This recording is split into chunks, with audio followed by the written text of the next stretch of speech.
আসসালামু আলাইকুম। আল্লাহ তাআলা বলছে, "আল হালালু কাসবুন আফদুলু" অর্থাৎ হালাল রিজিক সর্বোত্তম। সত্যি আল্লাহ তাআলা চাইলে আপনার হালালভাবে শুরু করা ছোট্ট পরিসরের কাজটাকে অনেক বরকত দান করতে পারে। তো আমরা এই কথাটা কি কারণে বলছি? আপনারা অনেকেই জানেন যে আমাদের ছোট্ট একটা পুকুর আছে। তো ওইখানে আমরা কিছু দেশি প্রজাতির মাছ ছাড়ছিলাম।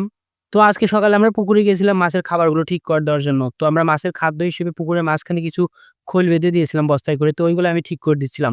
তো ওইগুলা ঠিক করার সময় দেখলাম যে কিছু ছোট মাছ দেখা যাচ্ছে। তো সে সময় আমরা জানতাম না যে ওইগুলা কি মাছ। তো আমাদের কৌতূহল থেকে আমরা দেখতে চাচ্ছিলাম যে ওগুলা আসলেই কি মাছ নাকি ব্যাঙের ছোট, ছোট বাচ্চা। যেহেতু ওই ছোট, ছোট বাচ্চা আমাদের পুকুরে অনেক পরিমাণ দেখা যাচ্ছিল, তার কারণে আমরা একদম কাছ থেকেই ছোট্ট একটা জাল দিয়ে দেখছিলাম যে আসলে এগুলো ওঠে কিনা। তো উঠার পরে আমরা দেখলাম যে এগুলা বেশিরভাগই ছিল কই মাছের পোনা। তো এখন এখানে সবচাইতে ইন্টারেস্টিং পার্ট হচ্ছে যে আমরা পুকুরে কোনো কই মাছই দিছিলাম না। এখন এই মাছগুলা কোথা থেকে আসছে আল্লাহ তাআলা ভালো জানে। তো পুকুর পাড়ে কাজগুলা শেষ করার পর বাসায় গিয়ে দেখি যে হাসান কিছু কামরাঙা ঘামাইছে। আসলে এগুলো এত পরিমাণে টক যে একজন না খাওয়া পর্যন্ত বুঝতে পারবে যে কি পরিমাণে টক ছিল এগুলা।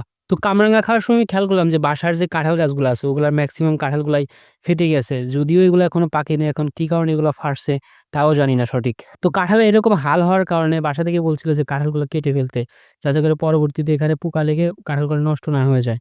তো নিয়ামতুর ছিল কাঁঠাল পাড়ার জন্য গাছে উঠে ও ১ম এ কাঁঠালগুলোকে ভালোভাবে বেঁধে নিচ্ছিল যাতে করে কাঁঠালগুলোকে কেউ ধরতে না হয়। আসলে কাঁঠালগুলো অনেক ভারী ছিল। এগুলো হয়তো হাত দিয়ে পাড়া সম্ভব হবে না। তার জন্য নিয়মিত এগুলাকে ভালোভাবে বেঁধে দিচ্ছিল গাছের সাথে। যদিও কাঁঠালগুলো এখনো পাক ধরেনি, মানে এখনো পাকার সময় হয়নি। তবে কিছুদিন ঘরে রাখলে হয়তো এগুলা পেকে যাবে। তো কাঁঠালগুলোকে ভালোভাবে দড়ি দিয়ে বাঁধার পরে নিয়মিত এগুলোকে কাঁচি দিয়ে কাটছিল। আসলে কাঁঠালগুলো অতিরিক্ত ভার হওয়ার কারণে দড়ি আর ভর সইতে পারে নাই। যার কারণে কাঁঠালগুলো ছিঁড়ে একদম মাটিতে পড়ছিল। আল্লাহ বাঁচাইছে যে নিচে কেউ ছিল না ওই সময়। পরবর্তী গাছে যে কাঁঠালটা ছিল ওটা নিচে থাকার কারণে তো ওটা হাত দিয়ে পাড়া হয়েছিল। তো সেক্ষেত্রে কোনো ধরনের ঝামেলা হয় নাই আরকি।